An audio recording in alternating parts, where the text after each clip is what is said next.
Selamat datang Mystikus Channel.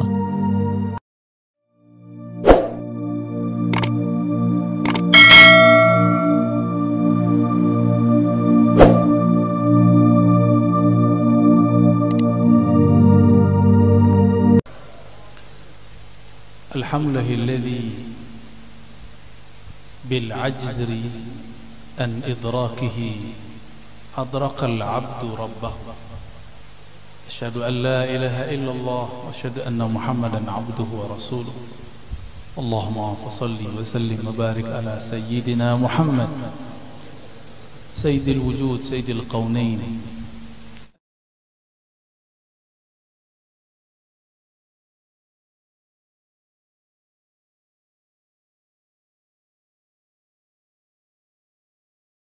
Iradahnya kita diizinkan berkumpul malam ini, dan rasa syukur tidak sempurna kecuali bersyukur kepada makhluknya, dan makhluk yang paling pantas kita syukuri adalah Sayyidina Muhammad sallallahu alaihi wasallam, dan tentunya guru-guru kita.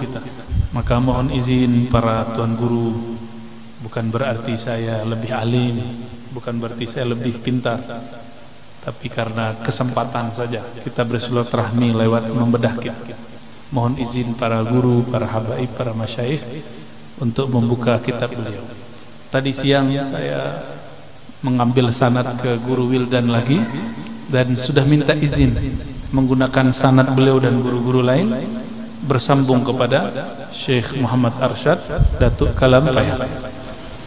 Kitab ini diriwayatkan oleh guru-guru kita dari banyak jalur.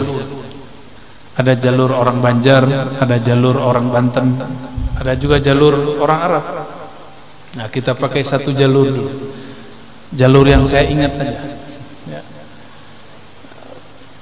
Guru kita, Guru Wildan, Guru Sya'rani, dan guru-guru yang lain bersanad kepada Syekh Muhammad Yasin Al-Fadani. Syekh Muhammad Yasin Al-Fadani mengambil sanad daripada Syekh Muhammad Arsyad At-Tawil Al-Bantani, yang kemudian dibuang oleh Belanda karena beliau berjuang ke Sulawesi. Saya tidak tahu di Manado atau di bagian mana. Syekh Muhammad Arsyad, namanya Arsyad juga, At-Tawil Al-Bantani, langsung mengambil dari Syekh Nawawi Al-Bantani. Syekh Nawawi Al-Bantani langsung mengambil dari Datuk Kalampayan Syekh Muhammad Arsyad atau Sayyid Ja'far Al-Banjari. Ya, untuk mereka semua kita bacakan surah Al-Fatihah. A'udzubillahi minasyaitonir rajim. Bismillahirrahmanirrahim.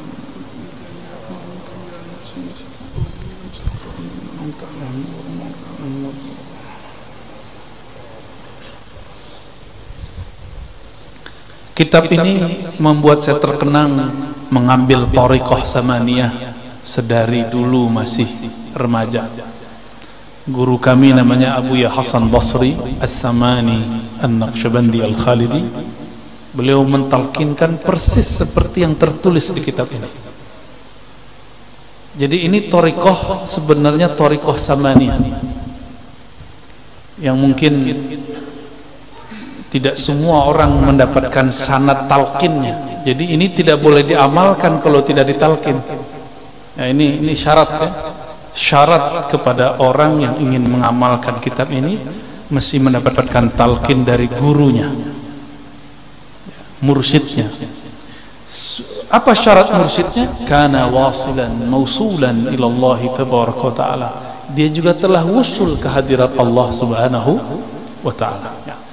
Kita mulai baca wa bisanadina ila Syekh Sayyid Ja'far Muhammad Arsyad Al-Banjari al-mulaqab bidatu Kalampayan, Imamul Banjariyin wal Jawiyin wa Imam al-funun al-muta'addidah, ilmi al-aqidah wa ilmi al-fiqh wa ilmi tasawuf. Qal bismillahirrahmanirrahim. Beliau berkata, ya, sabda Nabi sallallahu alaihi wasallam, man arafa nafsahu faqad arafa rabbahu. Sudah biasa dengar ya? Tapi kita lihat cara beliau mengartikan. Walaupun kita sudah tahu artinya, tapi kita ingin dapat berkah. Bagaimana cara Datuk Kelampayan menerjemahkan ini? Apa kata beliau? Artinya, barang siapa mengenal ia akan dirinya, niscaya, niscaya itu pasti, niscaya mengenal ia akan Tuhannya. Pertama, harus diketahui bahwa ini bukanlah hadis dalam pengertian hadis menurut ahli hadis. Ini hadis-hadis ma'rifat, didapat oleh wali-wali Allah ketika rohani mereka liqa dengan Nabi Yuna Muhammad sallallahu alaihi wasallam. Mohon maaf, inilah perbedaan ulama wali-wali Allah para sufi dengan ahli hadis. Mereka juga sebagian wali Allah. Ahli hadis, ilmunya jika tidak didengar oleh telinga maka tidak disebut hadis. Apalagi sosoknya secara fisik sudah wafat, jika ada kalam darinya itu bukanlah hadis. Tapi bagi ahlullah dari kalangan sufi, wali-wali Allah, jika ada seorang kekasihnya bertemu rohaniah Rasulullah, karena dalam hadis Nabi riwayat Bukhari, Muslim, Abu Daud, Tirmizi, man ra'ani fil manam faqad ra'al haqq, yang bertemu aku dalam tidurnya dia benar-benar bertemu akan aku. Man ra'ani fil manam fasayarani yaqza, orang yang bertemu aku dia akan bertemu denganku, yang bertemu aku dalam mimpi akan bertemu aku dalam keadaan jaga. Berdasarkan hadis ini, ahli hadis tugasnya hanya sampai mengatakan hadis ini sahih, selesai. Tapi makna hadis ini yang meneruskan adalah ahli-ahli tasawuf, guru-guru kita, masyayikh-masyayikh kita. Apa kata mereka? Kalau kita mimpi bertemu Rasulullah secara rohani ataupun secara jaga, bagi mereka itu disebut juga hadis. Inilah yang nggak ketemu. Makanya sampai sekarang ahli hadis yang umum mengatakan di kitab tasawuf banyak hadis palsu. Karena ahli tasawuf kalau bertemu rohani Rasulullah itu tetap disebut hadis, karena Nabi dianggap tidak pernah mati secara rohani, hanya berpisah ruh dengan badannya. Jadi wajar guru-guru ini bakal dianggap sebagai halu. Tahu halu ya? Dianggap nanti sebagai penyebar hadis palsu. Bukan, kita nggak pernah mau memalsukan hadis Nabi.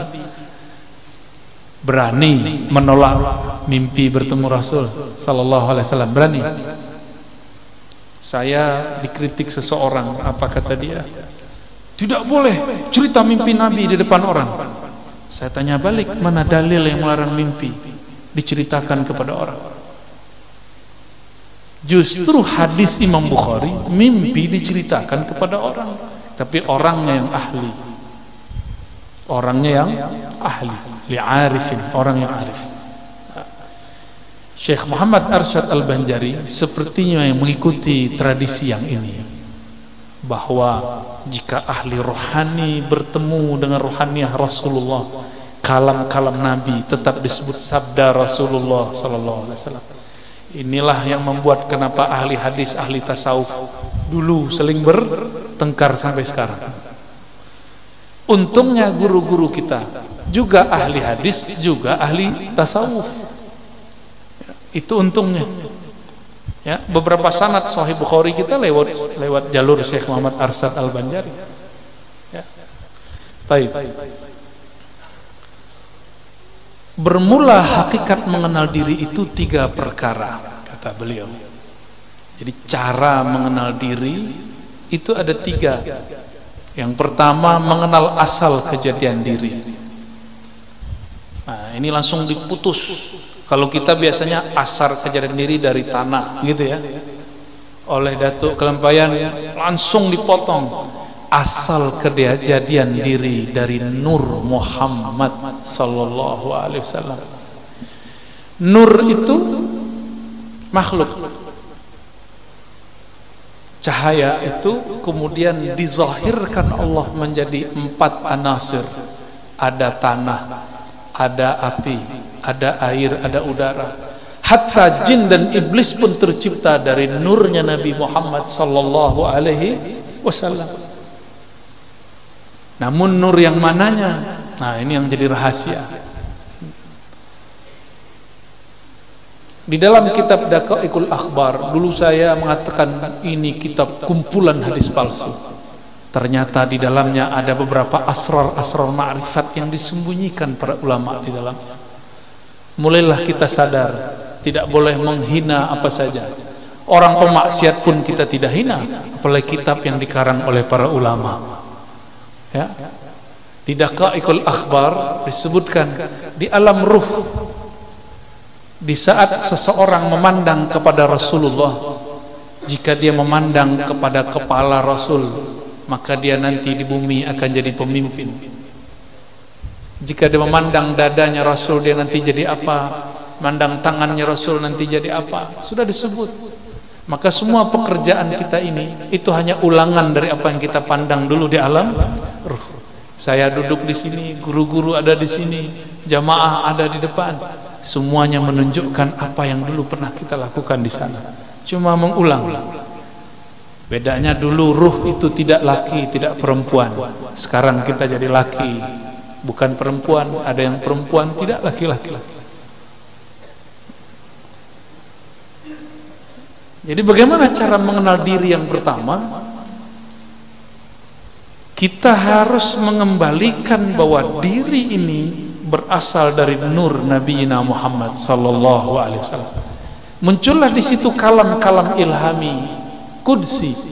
Lagi-lagi seperti tadi, ini ilham yang didapat oleh para wali-wali.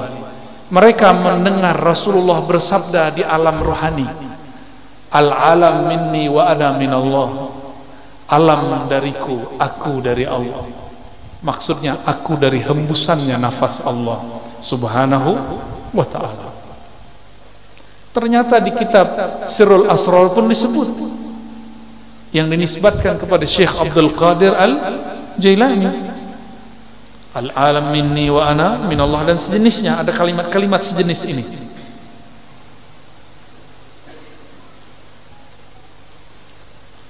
Seperti sabda Nabi sallallahu alaihi wasallam. Kedua, menyatakan dirinya dahulu daripada mati. Jadi cara mengenal diri yang kedua, mematikan diri sebelum mati. Mati apakah? Ini yang kita kaji malam tadi di mana namanya? Bumi Sholawat ya. Tapi karena tempat terbatas, nah kita bagi lagi sini. Sebenarnya saya belum pernah membaca kitab ini sebelumnya, kecuali judulnya. Ya, tapi tadi langsung khatam. Dalam waktu bersolawat langsung selesai. Ya, dengan baca sanad segala macam kita tabarukan, kita ijazahan. Saya minta izin secara rohani dan secara jasmani. Ya, jasmaninya tadi siang, rohaninya barusan. Ternyata isinya sama dengan thariqah saman yang dulu saya ambil waktu remaja. Persis sama. Dulu guru kita baca dua lafaz ini. Man arafa nafsahu faqad arafa rabbahu. Lalu mutu qabla an tamutu. Matikanlah dirimu sebelum engkau mati. Matikan dirimu secara makna, secara sifat. Jadi diri ini tubuh. Tubuh itu Allah tiupkan ke dalamnya ruh. Ruh itu membawa yang disebut sifat. Bernamalah sifat itu sifat ma'ani pada Allah, ma'nawiyah pada kita. Yang disebut mati maknawi, matikan sifat ma'aninya. Gitu. Sifat ma'ani ada berapa? 7. Coba disebutkan apa aja? Qudrat, iradat, ilmun, hayat, sama, basar. Ya.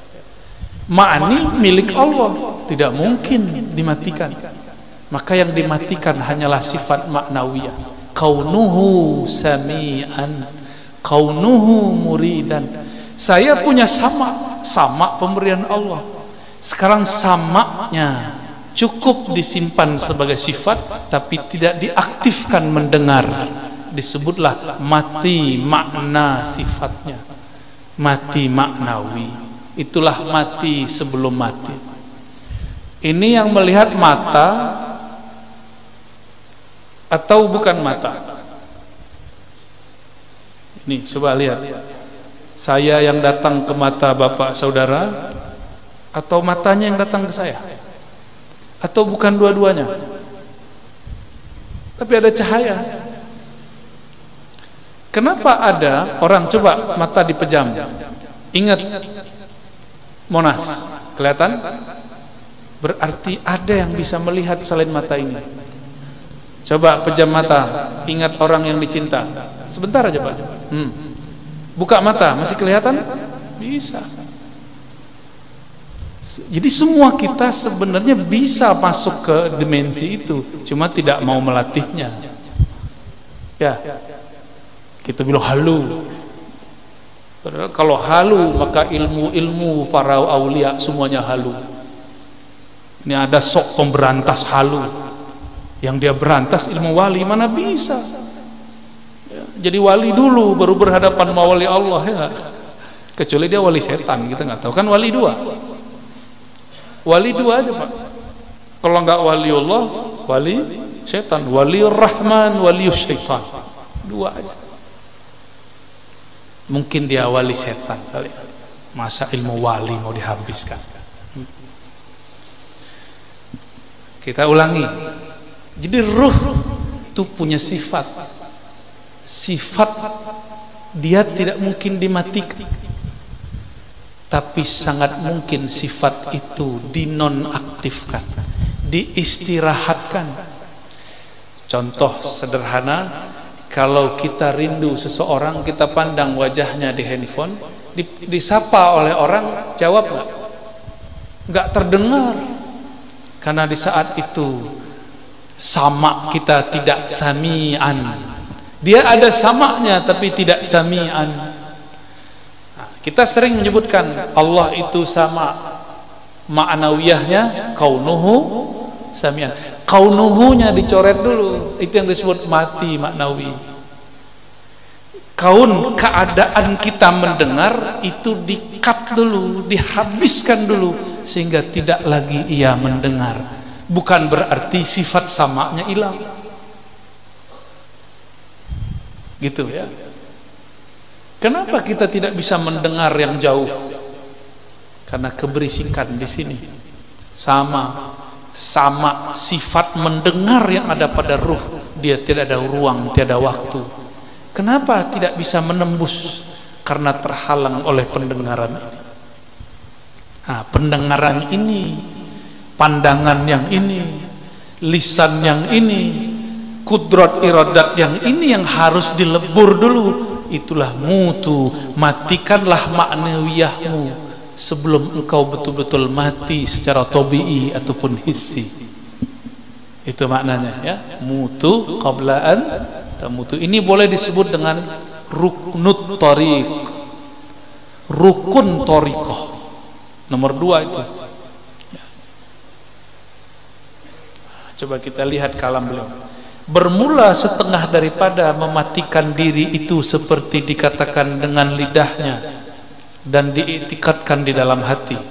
Dibaca la qadirun wala muridun wala alimun wala hayyun wala sami'un wala basirun wala mutakallimun fil haqiqah illallah. Bagaimana cara mematikan? Lisan berkata la qadirun, tidak ada yang berkudrat, yang berkuasa. Wala alimun, tiadalah, wala muridun, tiadalah yang berkehendak, beriradah. Tiadalah yang alim, tiadalah yang punya hayat, tiadalah yang mendengar, tiadalah yang memandang, tiadalah yang berkalam pada hakikatnya kecuali Allah. Itu. Ini udah usul langsung nih. Langsung usul ini. Ini usul level 3. Ini usul pertama, kesadaran Nur Muhammad. Ya. Kesadaran Nur Muhammad. Kemudian usul yang berikut adalah mematikan sifat maknawi. Selama saya masih mengatakan sayalah yang berkuasa, maka kuasa saya terbatas. Selama saya masih mengatakan ini iradahku, iradahnya belum bisa berkekuatan kun fayakun. Selama ilmunya masih ilmuku, gelarku, doktorku, syekhku, gelar ijazahku, selama masih itu, maka ilmunya akan terbatas dengan otaknya yang sempit. Wala hayyun, jika dia masih menganggap dirinya hidup karena air dia minum, karena makan, maka nanti orang-orang itu akan menyekutukan Allah dengan nasi. Nanti ada masa di akhir zaman paceklik, orang-orang tidak bisa makan karena tidak ada yang dapat dimakan. Di saat itulah turun keluar Dajjal bawa makanan. Akan banyak nanti orang ganti agamanya karena meyakini hayatnya ada pada makanan. Ashabul Kahfi selesai di bidang ini, maka dia mengatakan hayat kami di tangan Allah. Hayati hayatuna hayatullah fil haqiqah. Maka dengan itu Ashabul Kahfi 309 tahun pun masih Allah hidupkan. Maka mereka itu aulia-aulia kekasih Allah yang karam fana dalam sifat hayatnya Allah subhanahu wa ta'ala. Coba ada orang tidak makan sebulan, mati Pak? Mati ya? Betul? Benar? Orang yang mati kebanyakan nggak makan ya. Emang orang mati minum kan nggak juga. Tapi secara lahiriah kita memandang banyak orang mati karena kelaparan. Tapi kenapa Ashabul Kahfi 309 tahun tidak mati? Karena hayat itu milik Allah. Kalau Allah belum ambil ya nggak mati. Wala sami'un wala basirun. Kalau pendengaran ini 10 meter sudah tidak terdengar. Tapi kalau sami'nya sudah dimatikan, maka Allah lah yang mendengar. Allah memperdengarkan kepada kita. Inilah yang disebut kasyaf sam'iyah. Kasyaf secara sama. Disinilah banyak para wali mendengarkan kalimah-kalimah. Inilah yang terjadi pada orang yang bermimpi mengatakan, aku mendengar Rasulullah bersabda, man arafa nafsahu faqad arafa rabbahu. Dicarilah oleh ahli hadis, di mana ini hadis? Tidak ditemukan di kitab hadis manapun. Ternyata itu kalam Sayyidina Muaz ketika bertemu Sayyidina Nabi SAW secara ruhani. Karena samaknya bukan lagi samak yang ini. Coba datang ke Raudhah, datang ke makbarah Nabi SAW, bisa dengar Nabi? Coba baca salam, Assalamualaikum ya Sayyidina Rasulullah, bisa dengar jawabnya? Karena pakai telinga ini. Coba matikan samakmu, engkau akan mendengar Nabi menjawab ya. Kenapa ziarah terasa hambar? Karena ziarah baru dengan sifat maknawiyah kita, belum dimatikan sifat maknawiyahnya. Jadi ini tips kalau mau ziarah kubur, pakai ilmu mutu qabla an tamutu, matikan sifat maknawiyahnya sebelum engkau betul-betul mati. Nah, lalu di paragraf berikut halaman ketiga, ketiga fana sekalian diri. Ini thariqah ketiga ya, untuk mengenal diri. Ketiga fana sekalian diri itu di dalam kudrat Allah dan iradat Allah dan ilmu Allah, seperti firman Allah, kullu syai'in halikun illa wajhah. Segala sesuatu halik. Apa arti halik? Binasa, mati. Halik itu nama lain dari mati, hancur, binasa, karam. Illa wajhah, kecuali wajhullah. Jangan dibayangkan wajah. Apa makna wajah? Fungsi wajah apa Pak? Kita memandang dengan wajah atau memandang dengan apa ini? Di belakang namanya apa? Nah, ini adalah leher. Kita memandang dengan wajah atau dengan leher? Memandang dengan wajah atau memandang dengan tangan? Apakah memandang dengan lutut? Tidak. Maka disebut ini wajah adalah alat untuk memandang dan objek untuk dipandang. Kalau guru dulu melamar, itu memandang wajah atau memandang lantai, guru? Memandang wajah, ya? Ya. Yang dipandang wajah. Lalu disebut wajhullah. Apa makna wajhullah? Jangan, Allah itu bukan jisim, bukan fisik, bukan benda, juga bukan benda-benda metafisik. Yang penting Allah bukan sesuatu yang dapat digambarkan. Apa yang terbayang di pikiran Allah, tidak begitu. Begitulah akidah Ahlus Sunnah. Lalu apa yang dimaksud wajah? Maka ulama kita mengambil makna wajah itu adalah hakikat ihsan. Engkau beribadah kepadanya seakan memandangnya. Allah tidak punya fisik seperti ini. Maka kapankah seorang hamba memandang kepada wajahnya? Di saat seorang hamba memandang ke dalam wajah kolbunya. Kolbunya Bani Adam, jika dia hidupkan nama Allah di dalamnya, itulah wajhul asma, wajah nama Allah subhanahu wa ta'ala. Maka nanti di saat semua kolbu mati, hanya kolbu yang di dalam kolbunya terpancar wajah nama Allah yang tidak binasa. Ya. Tiap-tiap sesuatu binasa melainkan zat Allah. Nah, beliau mengartikan wajah di situ zat Allah.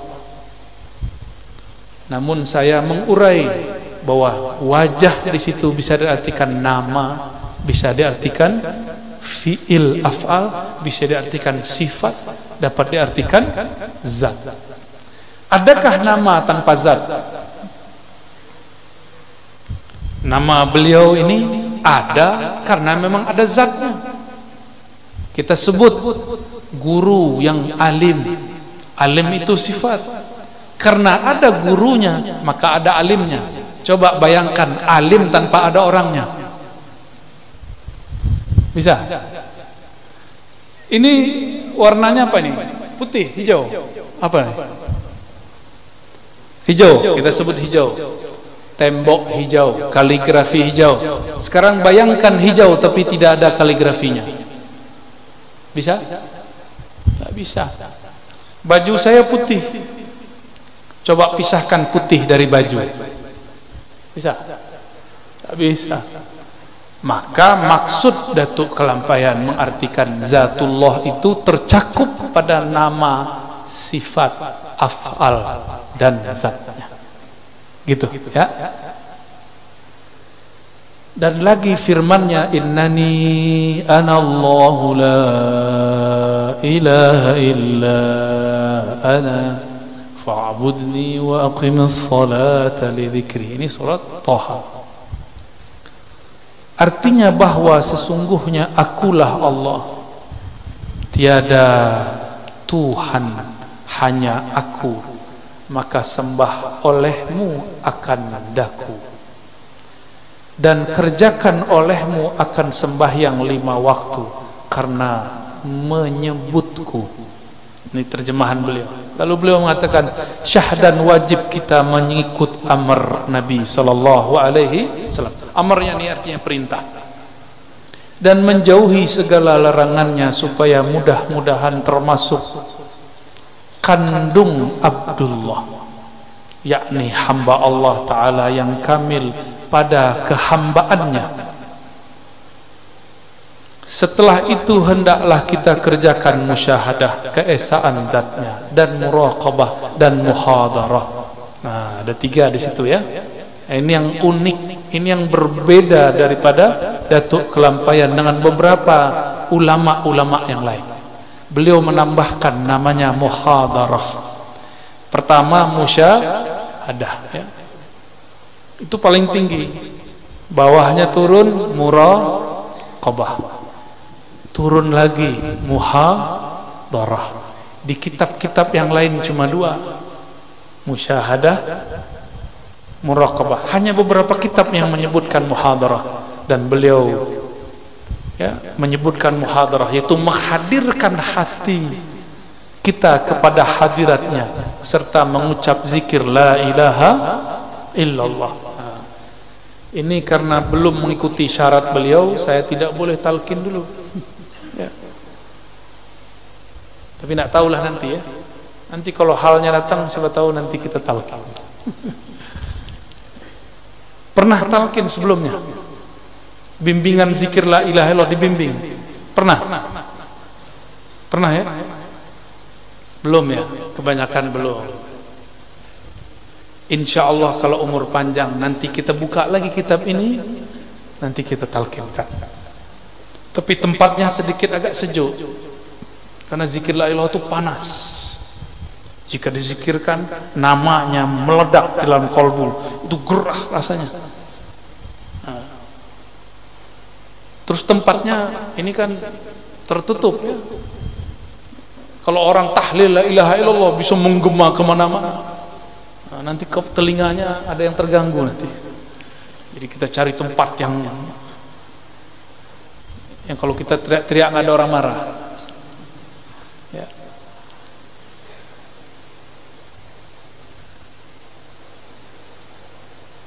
Nah ini halaman 5, 6, 7 itu kaifiyat thariqah samaniyah yang dahulu waktu umur saya masih 11 sampai 13 tahun saya mengamalkannya dan mengalami apa yang beliau sebut, apa yang beliau kalamkan, hakikatnya kita pernah mengalami. Jadi yang beliau ceritakan bukanlah halu, itu benar-benar zahir terjadi pada ahlinya ya. Coba kita lihat ya.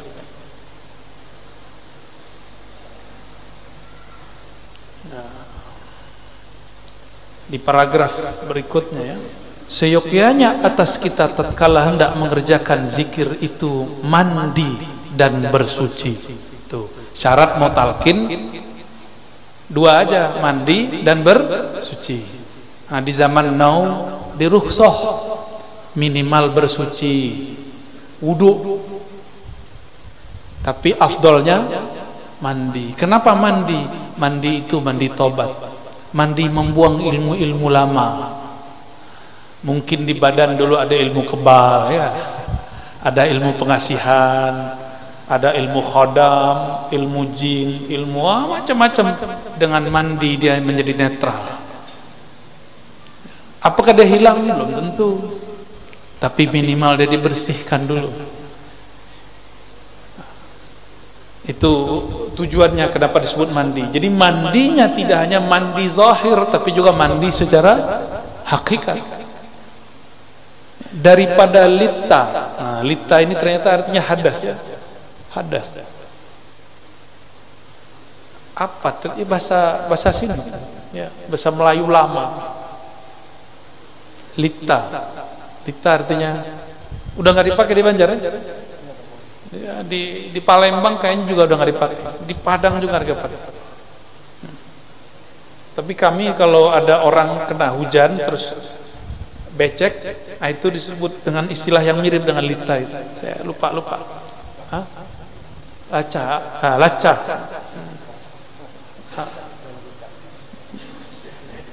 Gitu deh ya. Lica. Yang zahir serta mengambil air sembahyang. Mengambil air sembahyang itu wudu.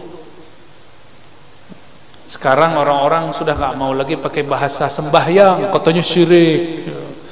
Masa Datuk kelampaian syirik ya. Orang lebih lama di Mekah daripada si ustadz yang baru-baru ini.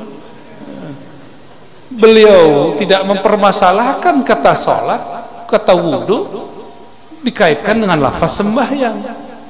Karena orang dahulu menyebut Allah itu hiyang. Orang dulu menyebut hiyang. Hiyang itu bahasa Sanskerta. Padanannya dalam bahasa Arab huwa, hiya, huwa, hiyang, sama. Dia yang maha tak dapat dibayangkan. Itu arti hiyang. Saya bertanya kepada ahli bahasa yang mengerti bahasa Sanskerta, kata mereka hiyang itu artinya dia yang tak tergambarkan oleh pikiran. Sama dengan huwa, Allah, dia. Ya. Makanya beliau itu tidak mempermasalahkan lafaz sholat diterjemah jadi sembahyang. Sekarang masih, guru, mari sembahyang disebut syirik nggak, guru? Biasa, ya.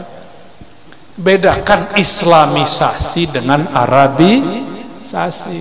Islamkan orang, arabisasi nurut, nanti pelan-pelan kita bisa Arabkan, ya. Saya tadi siang, ya, takziah dan ziarah ke guru Sya'rani Tayyib. Itu rumah bait ilm wa lughah. Itu rumah ngomong bahasa Arab terus, Pak. Hatta walad saghir yatakallam bil arabiyyah, ya. Anak kecil ngomong bahasa Arab. Kadang-kadang pakai amiyah Makkah lagi, kita pusing-pusing sendiri. Ajib, ya. Rahimahullah Syekhana Syekh Muhammad Sya'rani Tayyib. Amin. Lalu beliau mengatakan, dan yang batin dengan mengucap istighfar, maka bolehlah disebut bersihnya tubuh dengan air, bersihnya kolbu dengan istighfar. Istighfar itu disebut dengan mandi. Bedanya dengan taubat, taubat itu mandi junub, junub batin. Kalau istighfar mandi biasa, pagi sore kita mandi. Jadi orang-orang yang ahlullah, jika Allah kasyafkan rohaninya, dia melihat orang sedang istighfar itu seperti mandi, ya. Minta ampun ke hadirat Tuhan kita. Nah, kata Tuhan katanya juga nggak boleh, guru. Kata Tuhan itu ketua kelasnya para dewa. Mengada-ada, ya. Tuhan kita Azza wa Jal dengan memakai pakaian yang putih. Inilah sejarahnya kenapa dahulu di majelis-majelis kajian dan salawat yang ada di negeri Banjar hampir semua berbaju putih. Dulu sebenarnya tidak mesti, itu dulu pakaian orang bertorikoh. Untuk ngambil talqin mereka pakai baju putih-putih. Nah, jadi nanti kalau mau talqin bajunya putih-putih. Dan kebiasaan itu nyebar, bahkan tidak talqin pun guru-guru kita berbaju putih, ya. Dan khalwat, nah ini yang mahal, ya. Khalwat di tempat yang sunyi, udah nggak ada yang berani kan, ya. Jadi di zaman akhir zaman ini Allah turunkan ulama-ulama yang mentajdid, merevisi latihan-latihan rohani. Sekarang tidak mesti lagi kalau ingin beramal lalu kita cari tempat yang sunyi. Tapi kalau mau, alhamdulillah, ya, masih sanggup, ya, 40 hari nggak boleh bawa handphone, nggak boleh bawa dompet, masuk ke hutan samping Gunung Kiram. Berani? Masa, ya, ada hewan sedikit takut, bunyi, ada hewan burung antu bunyi takut, gimana mau jihad nanti? Ada orang nggak takut sama hantu, tapi takut lapar.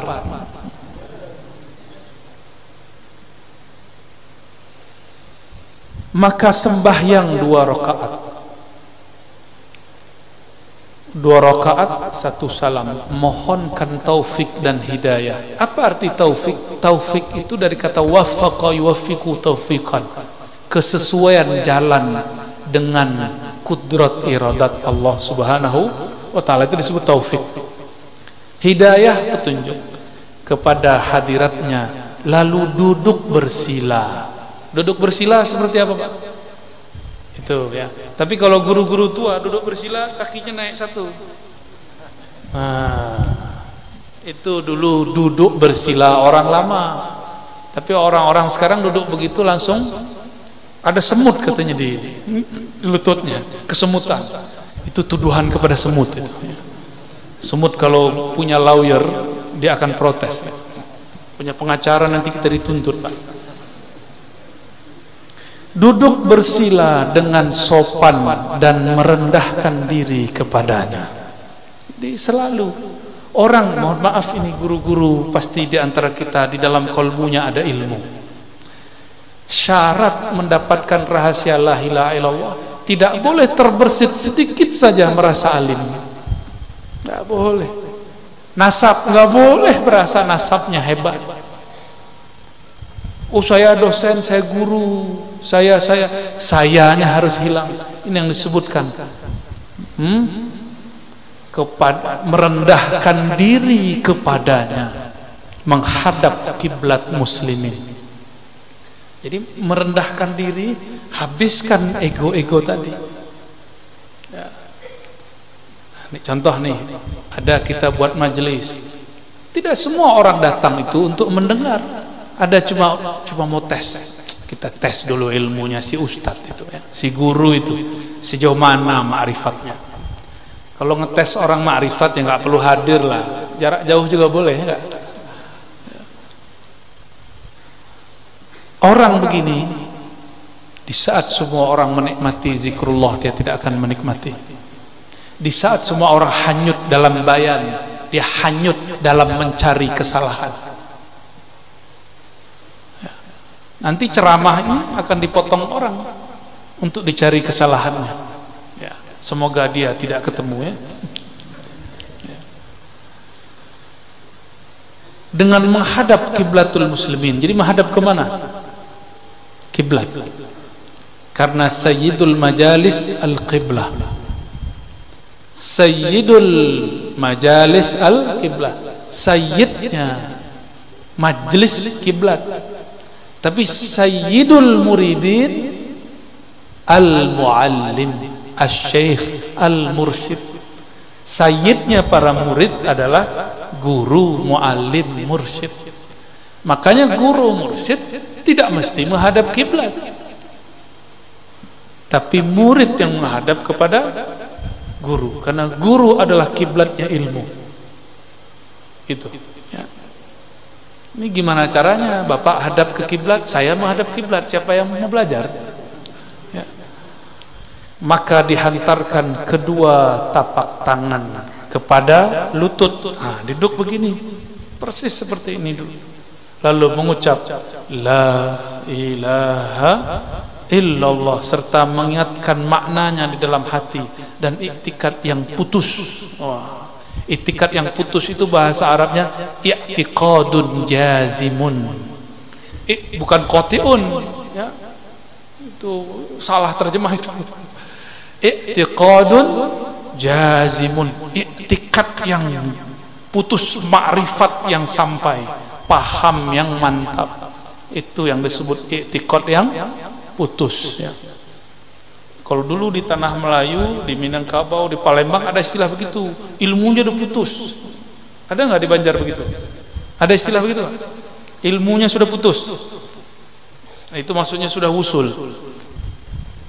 Tiada apa nih bacanya? Akan keadaanku, nah, dan semesta sekalian. Jangankan ya aku, alam pun tidak ada. Ini kalau diterjemah bahasa Arabnya apa? La maujuda bihaqqin illallah. Ini baru awal ngaji, Pak. Maka awal thariqahnya guru, ya, gurunya para guru ini Datuk Kelampaian, itu akhir dari thariqah. Maka wajar jika ada orang berkalam, ya, thariqah yang seperti ini itu akhirut turuq. Tapi meskipun dia akhirnya thariqah, dia mesti kembali kepada awalnya thariqah. Selalu begitu. Ada thariqah dimulai dari ujung, tapi dia harus pergi ke pangkal. Ada thariqah dimulai dari pangkal, dia pun harus dibawa ke ujung. Coba lihat maknanya. Tiada keadaanku, maksudnya tiadalah aku, tiadalah alam. sekalian alam ini wujud hakiki, ya. Tiadalah wujud hakiki. Maka wujud itu dibagi. Apa yang disebut wujud? Wujud ada. Apa yang disebut hakiki? Hakiki itu yang wujud dengan dirinya sendiri. Kita apakah wujud dengan diri sendiri? Tidak. Kita wujud diwujudkan. Maka dulu kita sering tanya guru ke murid-murid di sekolah, di kampus, di pesantren, lebih dahulu ayam atau telur? Ya. Apa jawabannya, Pak? Izin saya minum dulu ya. Bismillah. Coba silakan dipikir, ayam dulu atau telur? Bismillah. Ayo Adinda, ayo Ananda. Duluan ayam atau telur?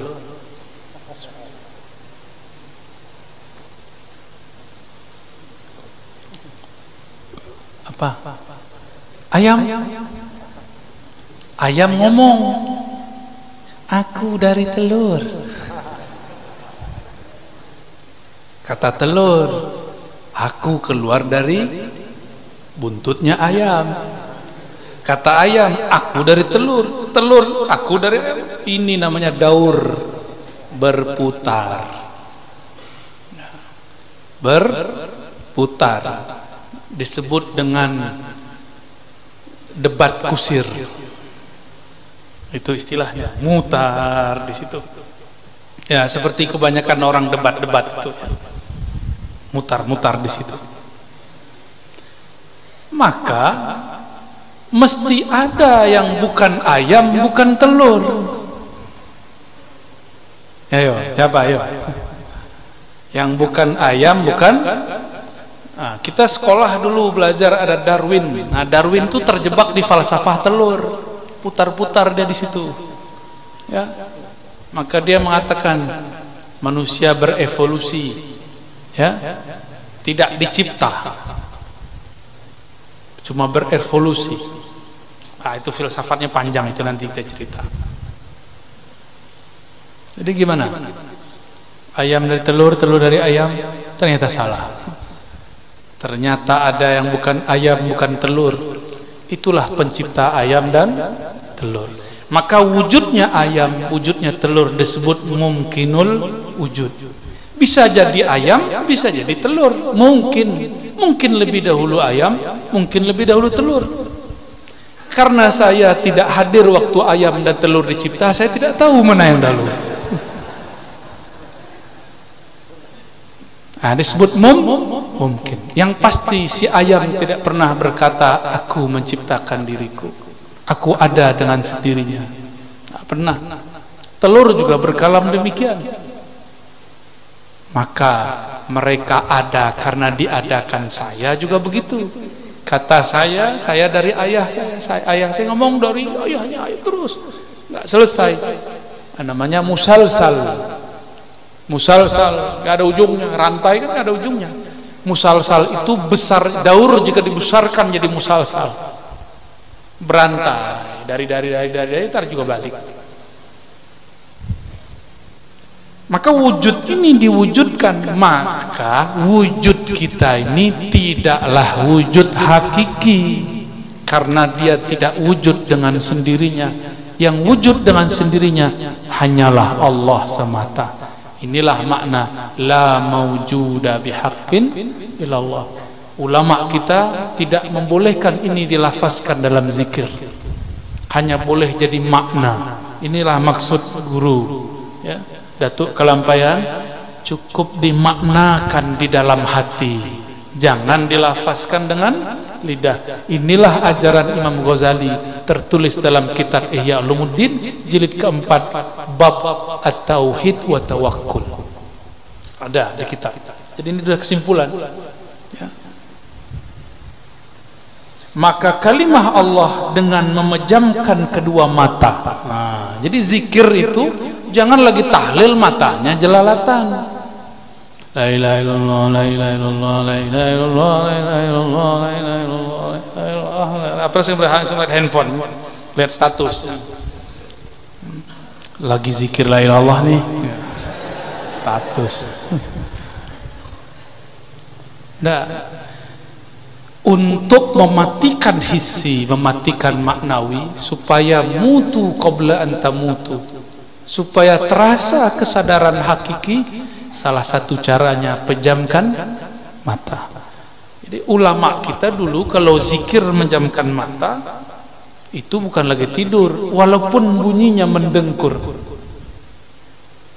Ada sahib saya, Bang Dik Doang, yang biasa kajian hikam, Dik Doang, sebelum puasa sama teman-teman latihan zikir, kita bimbing persis seperti ini. Ayo cobain bang, pejam mata, baca nama Allah pelan-pelan.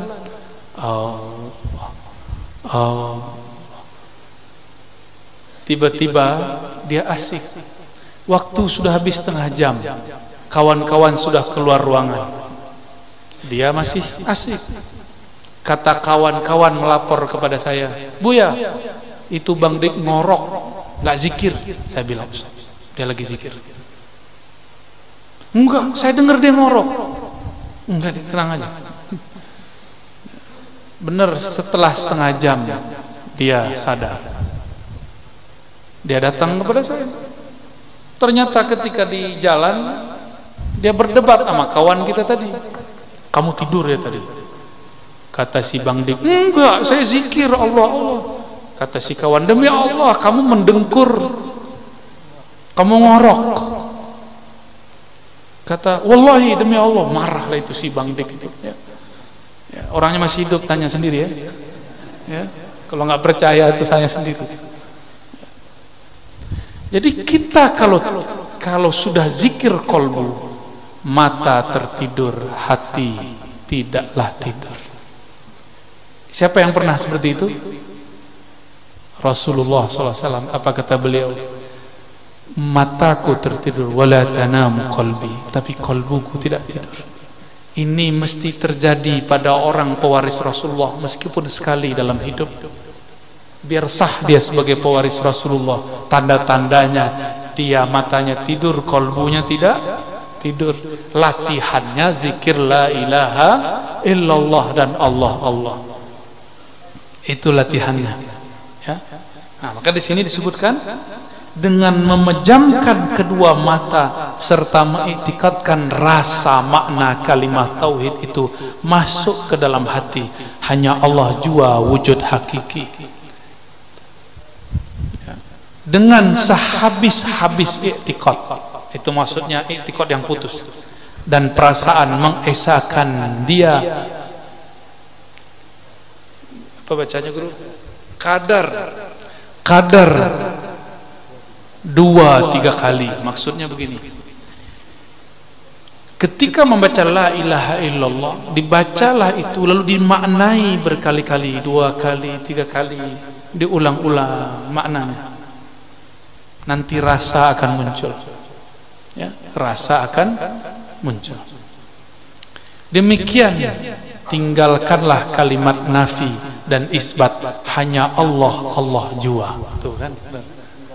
Ya, maksudnya gini, la ilaha illallah, habis la ilaha illa, isbatlah Allah, maka habisnya zikir la ilaha illallah, zikir Allahu Allah. Jadi kalau ada orang zikir Allah Allah, itu maknanya la ilaha illallah, gitu. Allah Allah itu adalah ruh kalimah la ilaha illallah. Boleh diganti, karena di Quran yang banyak itu lafaz hu, bisa menjadi hu ya. Itu bisa ke sana. Bukan hu lagi sorak-sorak. Waktu kita dulu lagi sekolah ya, sekolah dasar, hu, bukan itu. Ya, jika ada yang membid'ahkan hu, mungkin maksud dia itu ya.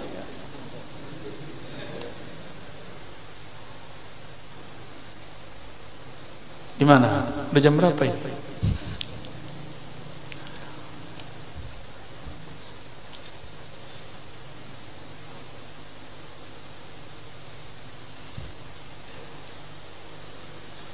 Nah,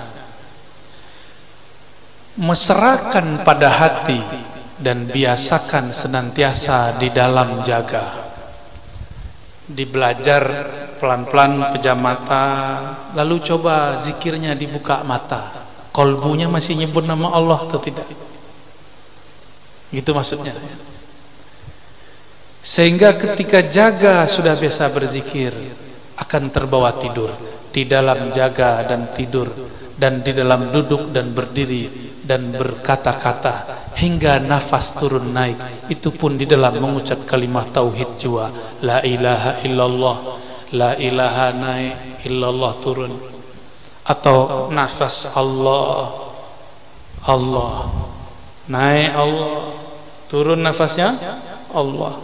Itu maksud beliau. Ini yang disebut zikran katsira. Ya allazina amanu zkurullaha zikran katsira. Hei orang beriman, zikirlah tanpa batas. Inilah yang disebut di awakhir surat Imran, awakhirnya 10 ayat terakhir, alladzina yazkurunallaha qiyaman wa qu'udan wa ala junubihim.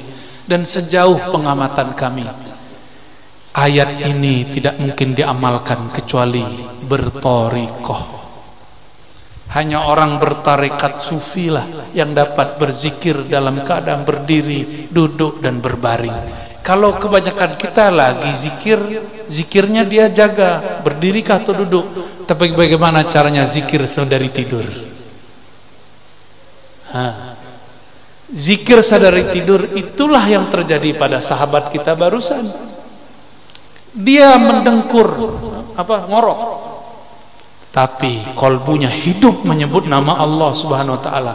Teringatlah kita kalam Sayyidina Mustafa Muhammad sallallahu alaihi wasallam. Apa kata beliau? Kamathalil ladzi yadhkurullah, kamathalil ladzi yadhkur rabbahu wa la yazkurhu kal hayy wal mayyit. Perumpamaan orang yang berzikir dan tidak zikir seperti orang yang hidup dan yang mati. Manil mayyit, al mayyitu man la dzikra fi qalbi, ya. Man la yazkurullah fahuwa mayyitun. Siapa yang tidak ingat Allah, dialah yang mati, mati hatinya, ya. Maka banyaklah zombie-zombie hari ini, ya. Dia sholat tapi kolbunya tidak zikir. Gimana rasanya guru? Kita hidup dengan seseorang, zahirnya dia puji-puji kita, tapi batin dia tidak bersama kita. Mau nggak guru? Dia cantik guru, mau? Nggak mau guru ya? Dia cantik, puji kita gombal, oh guru, tapi batin dia, ada yang lebih aku cintai selain engkau. Kata guru, sini gua sembelih. Kita tidak terima jika ada orang memuji dengan lisannya tapi batinnya membenci, atau batinnya lebih cinta kepada yang lain. Apalagi Allah yang setiap detik, setiap saat, setiap lahzah memandang ke dalam kalbu. Allah tiada suka, tiada ridha, tiada rela jika si hamba mengatakan Allahu Akbar, di kalbunya lebih besar pekerjaan dan dunia. Allah tidak ridha.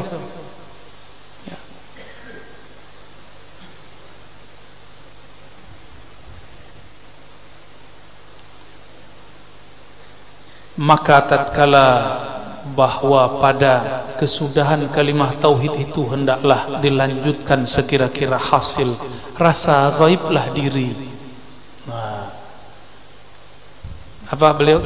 Lanjutkan sekira-kira hasil rasa gaiblah diri daripada memandang dan ingat akan segala ma siwallah, yaitu selain Allah. Ini tahadus bin ni'mah sebagai tanda syukur kepada Allah. Awal saya bertemu guru saya Abuya Syekh Al-Mursyid, ya, dalam Thariqah Samaniyah, Abuya Hasan Basri Jalil. Beliau mimpin zikir ba'da salat Isya. Afdalu zikri la ilaha illallah. Balu pertama beliau baca itu, saya sudah tidak ingat diri. tidak ingat siapa yang di samping kiri kanan. Terasa nikmat sampai hari ini, kenangan itu tidak pernah hilang. Nikmatnya tiada bisa dikatakan. Lebih indah dari malam pertama bersama kekasih yang jelita, karena rasanya bersama Sang Maha Kuasa.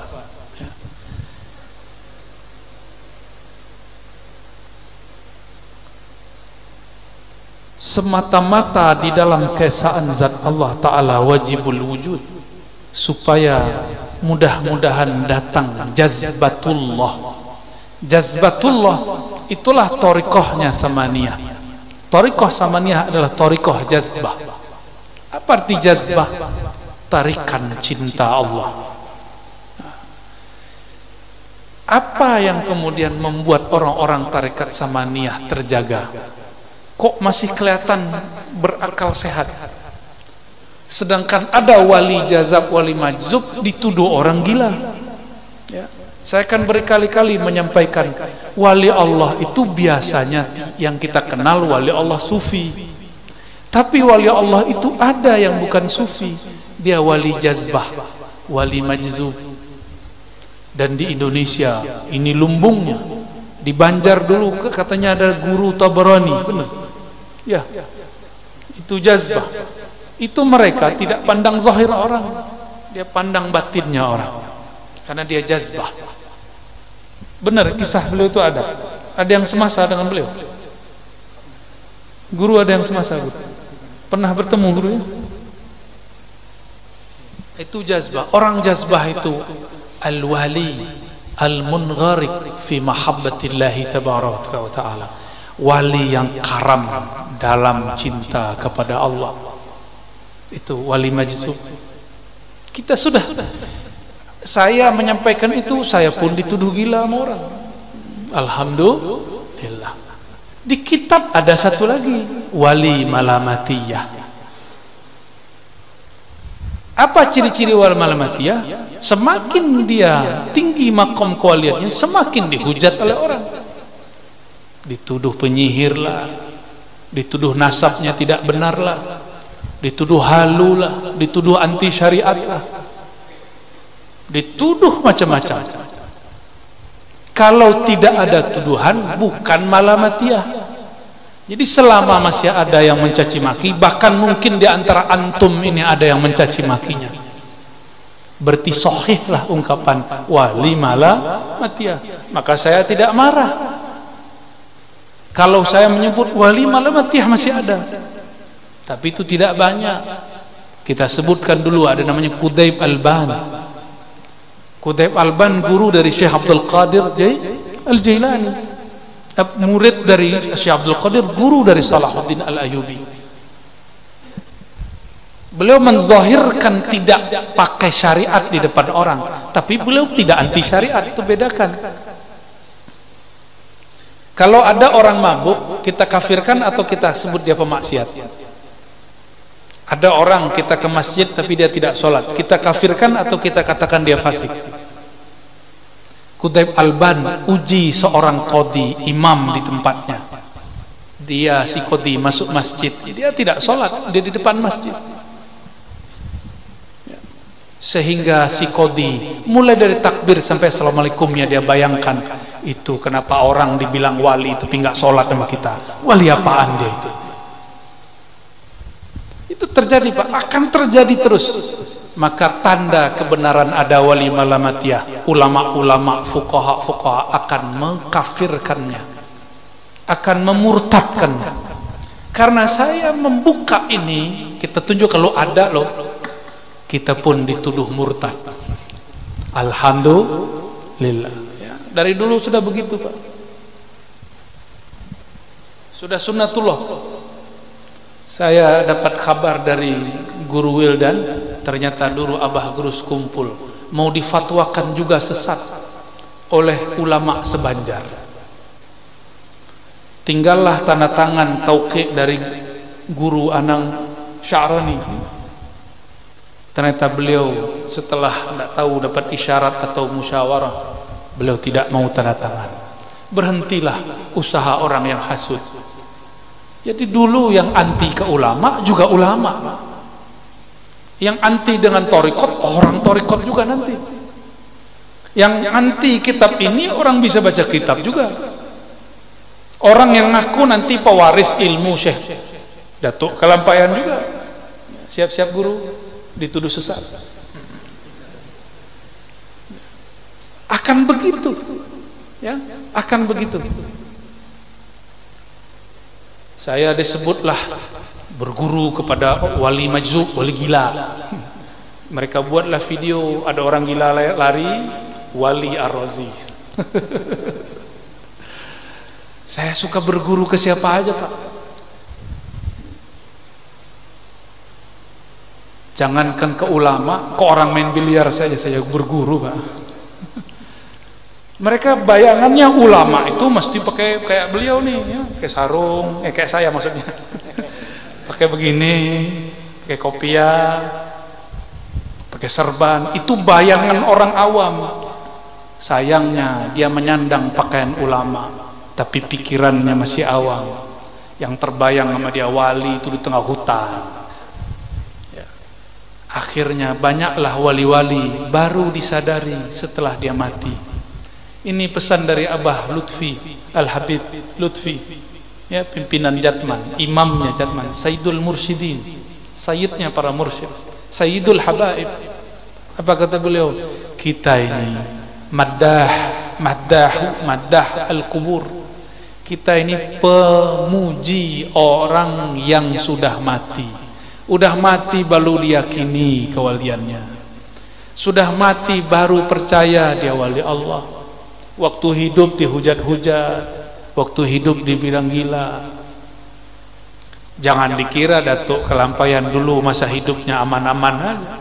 Dia ngalami seperti yang dialami sekarang oleh para masyaikh-masyaikh kita, sama, Pak, ya.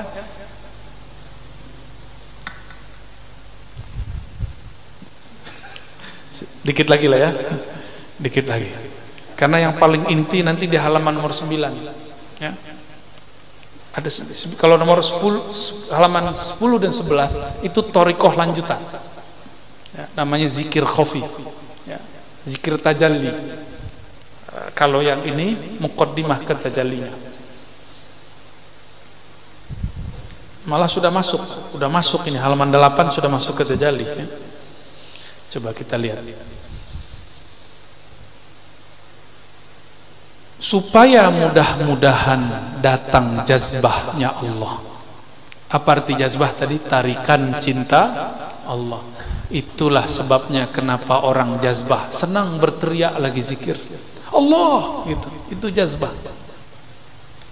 Disebut juga wujdan, rasa yang wujud di dalam diri lalu dia tertarik. Bahkan dulu masyaikh kami pingsan guru. Kalau ngaji begini pingsan. Ya, tidak jarang juga yang berteriak. Seingat saya waktu pengajian di mana ada salah satu jamaah kita berteriak Allah, ya. Tiba-tiba ada isyarat cara menenangkan dia waktu itu, ya. Saya begini waktu itu. Tapi itu nggak dibuat-buat, Pak, itu begitu aja, nggak bisa diulang lagi. Ya. Orang itu disebut mengalami jazbah. Tapi itu jazbah dalam thariqah masih bisa dijaga. Nah, kalau jazbah yang kamilah seperti terjadi pada Hal Habib Syekhan, itu kamilah. Nah, orang-orang begitu hukumnya dihukumi seperti orang mabuk cinta kepada Allah. Kita nggak boleh menghukuminya dengan hukum syariat seperti biasa. Atas abdun, ya, yang demikian itu, atas hamba yang demikian itu, hingga hairan.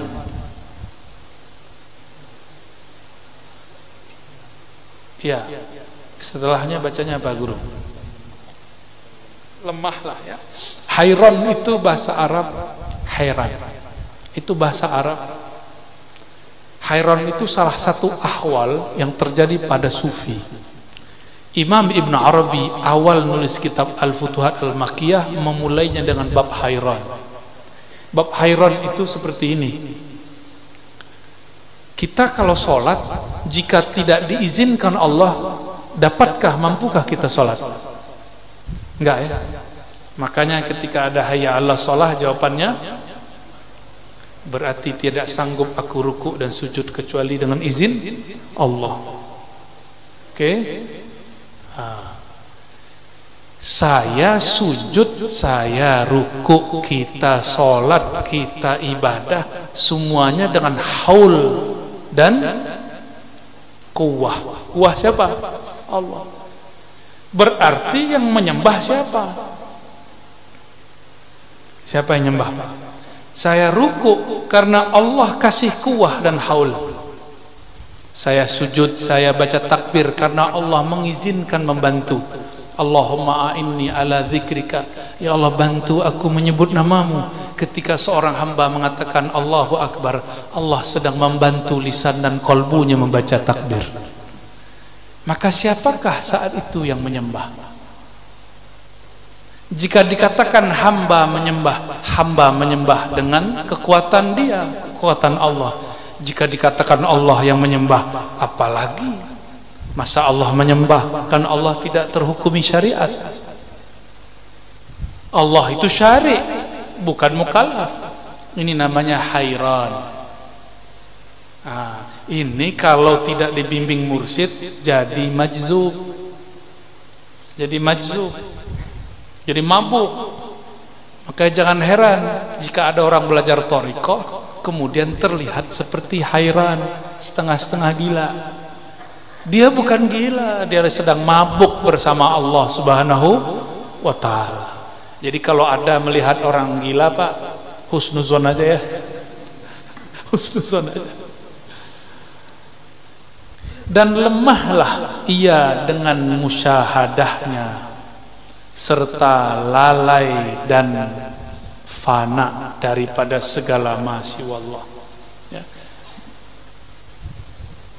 Dan apa itu? Kulliyah. Kulliyah bahasa Arab. Kulliyah kul. Semua diri hingga daripada fana'nya pun, fana'lah ia sebab menerima lemah tajalli nur jamalullah. Ini bagian akhir yang mau saya sampaikan ya. Jadi tajalli itu ada dua minimal. Ada tajalli nur jamal Allah.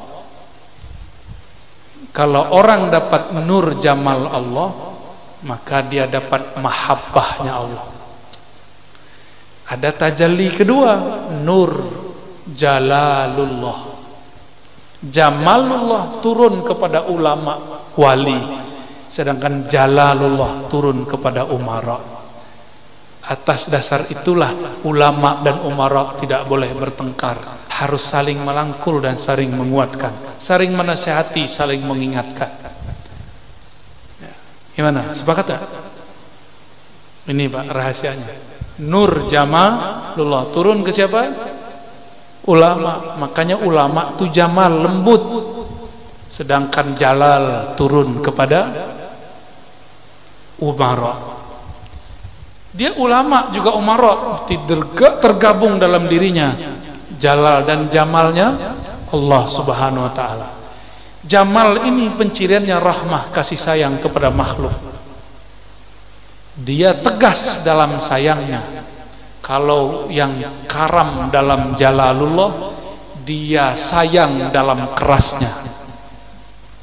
Umara harus tegas, tegasnya karena sayang. Ulama harus lembut, dalam lembutnya dia tegas. Dulu Sayyidina Utsman ulama bukan? Dia lembut, hatta dengan istrinya dia sangat lembut. Makanya Nabi mengatakan ketika putri keduanya wafat, putri pertama, kedua istrinya Utsman, apa kata beliau? Seandainya aku punya putri lagi, aku akan nikahkan kepada engkau. Karena seorang ayah hanya senang melepas putrinya kepada laki-laki yang lembut secara tutur kata dan sikap. Benar guru ya? Ya. Ketika beliau menjadi seorang khalifah, beliau harus tegas. Maka beliau menginisiasi, menetapkan mesti buat tulis Al-Quran. Ditulislah 6 Al-Quran, 6 mushaf. Di saat itu mushaf-mushaf sahabat mesti dilenyapkan, dikumpulkan semua mushaf yang tersebar, dikubur di antara mimbar dan kubur hijr Nabi sallallahu alaihi wasallam, hujrah Nabi sallallahu alaihi wasallam. Jadi antara mimbar Nabi, raudhah dan makbarah Nabi itu di bawahnya ada kuburan mushaf dulu. Makanya saya nggak berani lama-lama menginjak. Jadi kalau ada pintu di situ saya sebenarnya nggak berani lewat, kecuali darurat. Karena di bawahnya dulu ada mushaf para sahabat.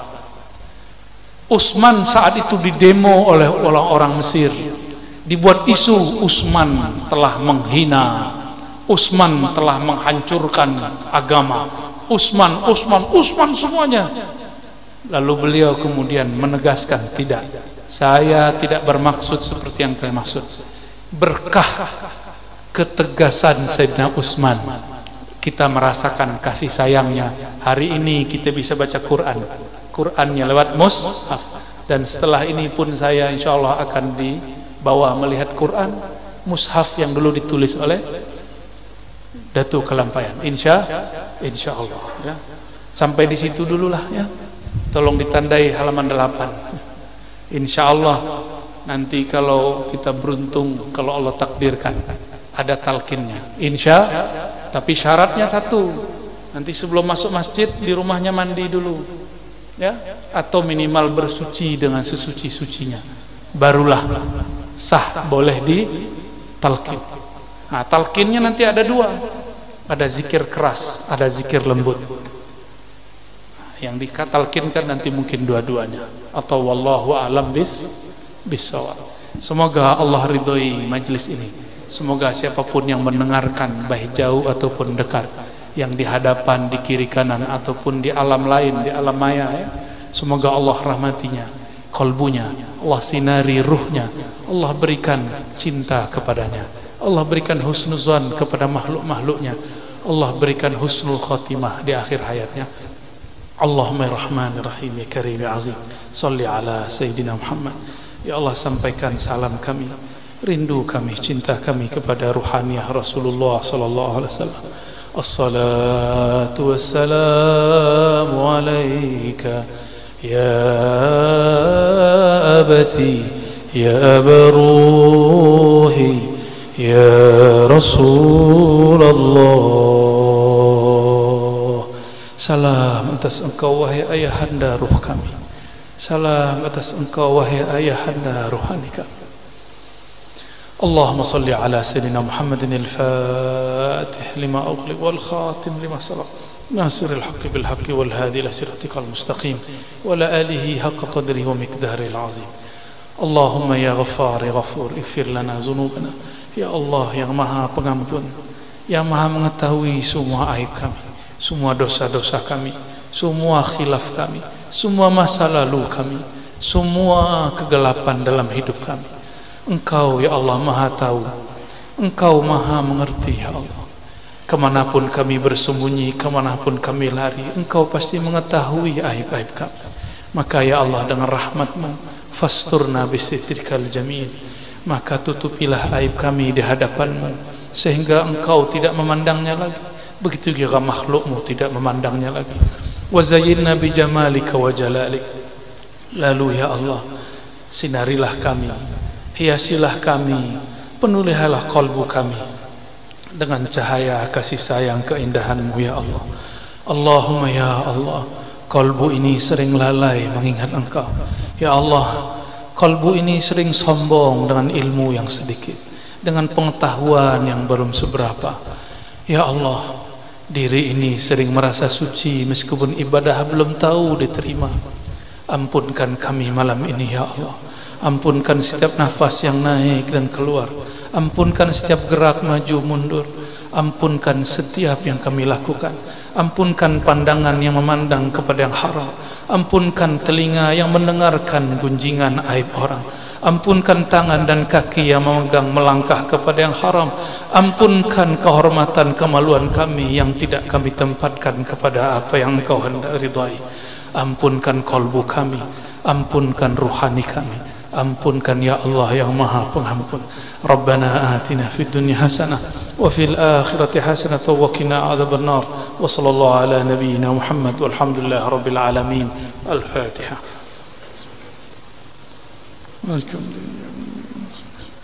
Siratal ladzina an'amta 'alaihim ghairil maghdubi 'alaihim waladdallin. Amin.